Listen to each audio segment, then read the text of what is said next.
October 2023. One of the most important things I didn't understand about the world when I was a child is the degree to which the returns for performance are superlinear. Teachers and coaches implicitly told us the returns were linear. You get out, I heard 1,000 times what you put in. They meant well, but this is rarely true. If your product is only half as good as your competitors, you don't get half as many customers. You get no customers and you go out of business. It's obviously true that the returns for performance are superlinear in business. Some think this is a flaw of capitalism and that if we changed the rules, it would stop being true. But superlinear returns for performance are a feature of the world, not an artifact of rules we've invented. We see the same pattern in fame, power, military victories, knowledge, and even benefit to humanity. In all of these, the rich get richer.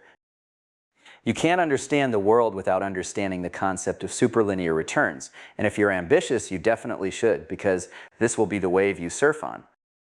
It may seem as if there are a lot of different situations with superlinear returns, but as far as I can tell, they reduce to two fundamental causes: exponential growth and thresholds.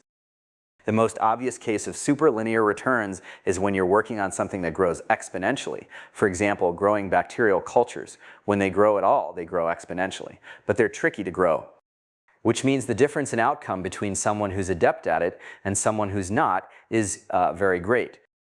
Startups can also grow exponentially, and we see the same pattern there.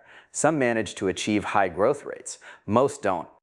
And as a result, you get qualitatively different outcomes. The companies with high growth rates tend to become immensely valuable, while the ones with lower growth rates may not even survive.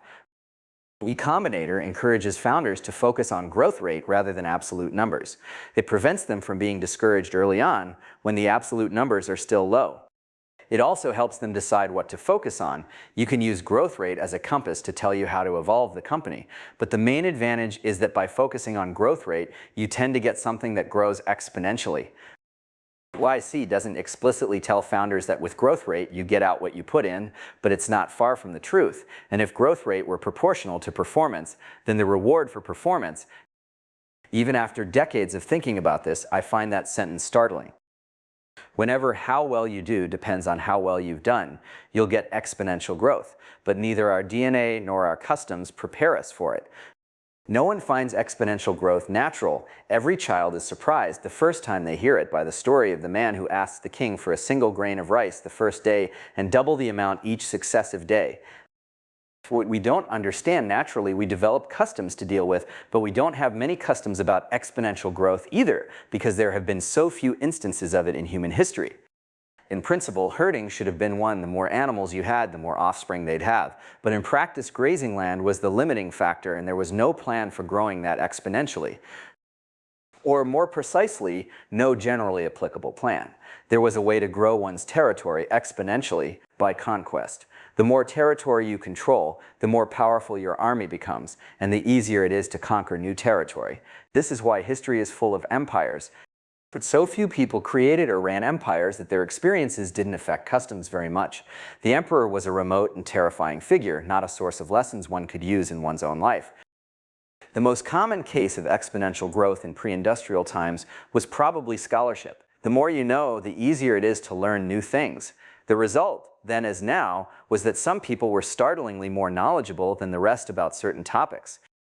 But this didn't affect customs much either. Although empires of ideas can overlap and there can thus be far more emperors, in pre-industrial times this type of empire had little practical effect. That has changed in the last few centuries. Now the emperors of ideas can design bombs that defeat the emperors of territory. But this phenomenon is still so new that we haven't fully assimilated it. Few even of the participants realize they're benefiting from exponential growth or ask what they can learn from other instances of it. The other source of superlinear returns is embodied in the expression winner take all. In a sports match, the relationship between performance and return is a step function. The winning team gets one win whether they do much better or just slightly better. The source of the step function is not competition per se, however. It's that there are thresholds in the outcome. You don't need competition to get those. There can be thresholds in situations where you're the only participant, like proving a theorem or hitting a target. It's remarkable how often a situation with one source of superlinear returns also has the other. Crossing thresholds leads to exponential growth. The winning side in a battle usually suffers less damage, which makes them more likely to win in the future. And exponential growth helps you cross thresholds in a market with network effects. A company that grows fast enough can shut out potential competitors.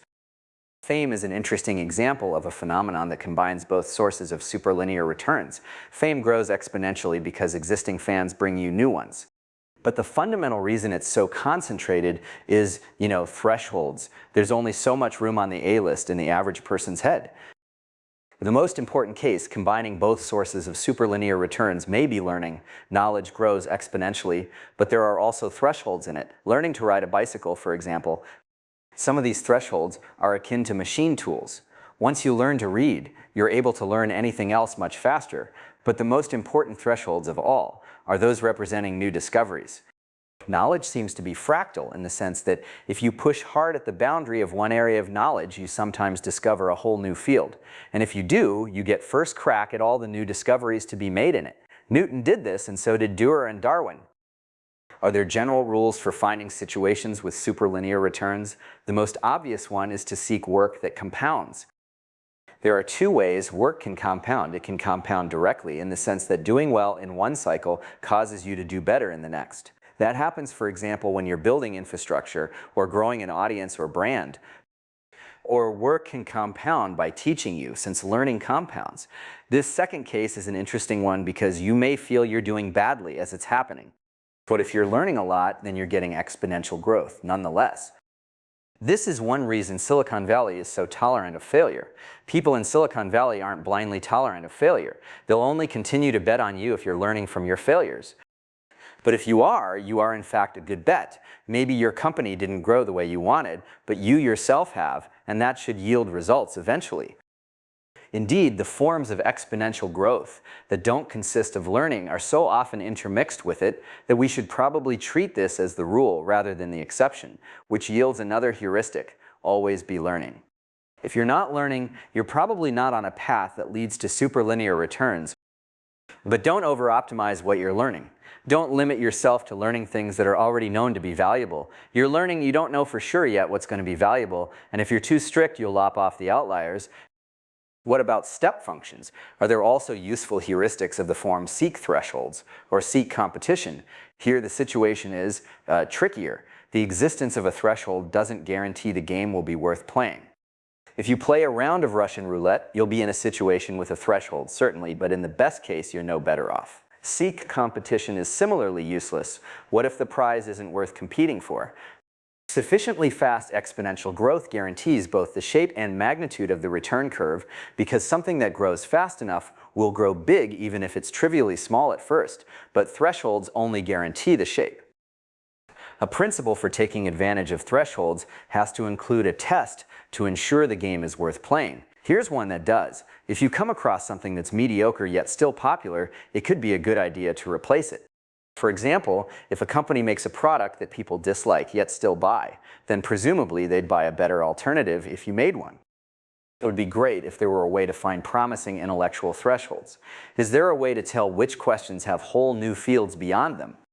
I doubt we could ever predict this with certainty, but the prize is so valuable that it would be useful to have predictors that were even a little better than random, and there's hope of finding those.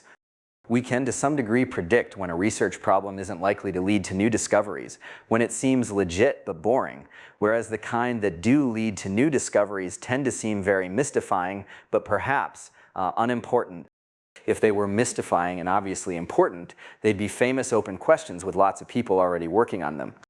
So one heuristic here is to be driven by curiosity rather than careerism, to give free rein to your curiosity instead of working on what you're supposed to. The prospect of superlinear returns for performance is an exciting one for the ambitious, and there's good news in this department. This territory is expanding in both directions. There are more types of work in which you can get superlinear returns, and the returns themselves are growing. There are two reasons for this, though they're so closely intertwined that they're more like one and a half: progress in technology and the decreasing importance of organizations. 50 years ago, it used to be much more necessary to be part of an organization to work on ambitious projects. It was the only way to get the resources you needed, the only way to have colleagues, and the only way to get distribution. So in 1970, your prestige was in most cases the prestige of the organization you belonged to. And prestige was an accurate predictor, because if you weren't part of an organization, you weren't likely to achieve much. There were a handful of exceptions, most notably artists and writers who worked alone using inexpensive tools and had their own brands. But even they were at the mercy of organizations for reaching audiences. A world dominated by organizations damped variation in the returns for performance. But this world has eroded significantly just in my lifetime. Now, a lot more people can have the freedom that artists and writers had in the 20th century. There are lots of ambitious projects that don't require much initial funding, and lots of new ways to learn, make money, find colleagues, and reach audiences. There's still plenty of the old world left, but the rate of change has been dramatic by historical standards, especially considering what's at stake. It's hard to imagine a more fundamental change than one in the returns for performance. Without the damping effect of institutions, there will be more variation in outcomes, which doesn't imply everyone will be better off. People who do well will do even better, but those who do badly will do worse. That's an important point to bear in mind. Exposing oneself to superlinear returns is not for everyone. Most people will be better off as part of the pool. So who should shoot for superlinear returns? Ambitious people of two types, those who know they're so good that they'll be net ahead in a world with higher variation, and those, particularly the young, who can afford to risk trying it to find out. The switch away from institutions won't simply be an exodus of their current inhabitants. Many of the new winners will be people they'd never have let in. So the resulting democratization of opportunity will be both greater and more authentic than any tame intramural version. Not everyone is happy about this great unlocking of ambition. It threatens some vested interests and contradicts some ideologies. But if you're an ambitious individual, it's good news for you. How should you take advantage of it? The most obvious way to take advantage of superlinear returns for performance is by doing exceptionally good work. At the far end of the curve, incremental effort is a bargain. All the more so because there's less competition at the far end, and not just for the obvious reason that it's hard to do something exceptionally well, but also because people find the prospect so intimidating that few even try. Which means it's not just a bargain to do exceptional work, but a bargain even to try to. There are many variables that affect how good your work is, and if you want to be an outlier, you need to get nearly all of them right. For example, to do something exceptionally well, you have to be interested in it. Mere diligence is not enough. So in a world with superlinear returns, it's even more valuable to know what you're interested in and to find ways to work on it. It will also be important to choose work that suits your circumstances. For example, if there's a kind of work that inherently requires a huge expenditure of time and energy, it will be increasingly valuable to do it when you're young and don't yet have children. There's a surprising amount of technique to doing great work. It's not just a matter of trying hard. I'm going to take a shot giving a recipe in one paragraph. Choose work you have a natural aptitude for and a deep interest in. Develop a habit of working on your own projects. It doesn't matter what they are so long as you find them excitingly ambitious. Work as hard as you can without burning out, and this will eventually bring you to one of the frontiers of knowledge. These look smooth from a distance, but up close they're full of gaps. Notice and explore such gaps, and if you're lucky, one will expand into a whole new field. Take as much risk as you can afford. If you're not failing occasionally, you're probably being too conservative. Seek out the best colleagues, develop good taste, and learn from the best examples. Be honest, especially with yourself. Exercise and eat and sleep well and avoid the more dangerous drugs. When in doubt, follow your curiosity. It never lies, and it knows more than you do about what's worth paying attention to. And there is, of course, one other thing you need to be lucky. Luck is always a factor, but it's even more of a factor when you're working on your own rather than as part of an organization. And though there are some valid aphorisms about luck being where preparedness meets opportunity and so on, there's also a component of true chance that you can't do anything about. The solution is to take multiple shots, which is another reason to start taking risks early. The best example of a field with superlinear returns is probably science. It has exponential growth in the form of learning combined with thresholds at the extreme edge of performance, literally at the limits of knowledge. The result has been a level of inequality in scientific discovery that makes the wealth inequality of even the most stratified societies seem mild by comparison. Newton's discoveries were arguably greater than all his contemporaries combined. This point may seem obvious, but it might be just as well to spell it out. Superlinear returns imply inequality. The steeper the return curve, the greater the variation in outcomes. In fact, the correlation between superlinear returns and inequality is so strong that it yields another heuristic for finding work of this type. Look for fields where a few big winners outperform everyone else. A kind of work where everyone does about the same is unlikely to be one with superlinear returns. What are fields where a few big winners outperform everyone else? Here are some obvious ones: sports, politics, art, music, acting, directing, writing, math, science, starting companies, and investing. In sports, the phenomenon is due to externally imposed thresholds. You only need to be a few percent faster to win every race. In politics, power grows much as it did in the days of emperors. And in some of the other fields, including politics, success is driven largely by fame, which has its own source of superlinear growth. But when we exclude sports and politics and the effects of fame, a remarkable pattern emerges. The remaining list is exactly the same as the list of fields, where you have to be independent-minded to succeed, where your ideas have to be not just correct but novel as well. This is obviously the case in science. You can't publish papers saying things that other people have already said, but it's just as true in investing, for example. It's only useful to believe that a company will do well if most other investors don't. If everyone else thinks the company will do well, then its stock price will already reflect that, and there's no room to make money.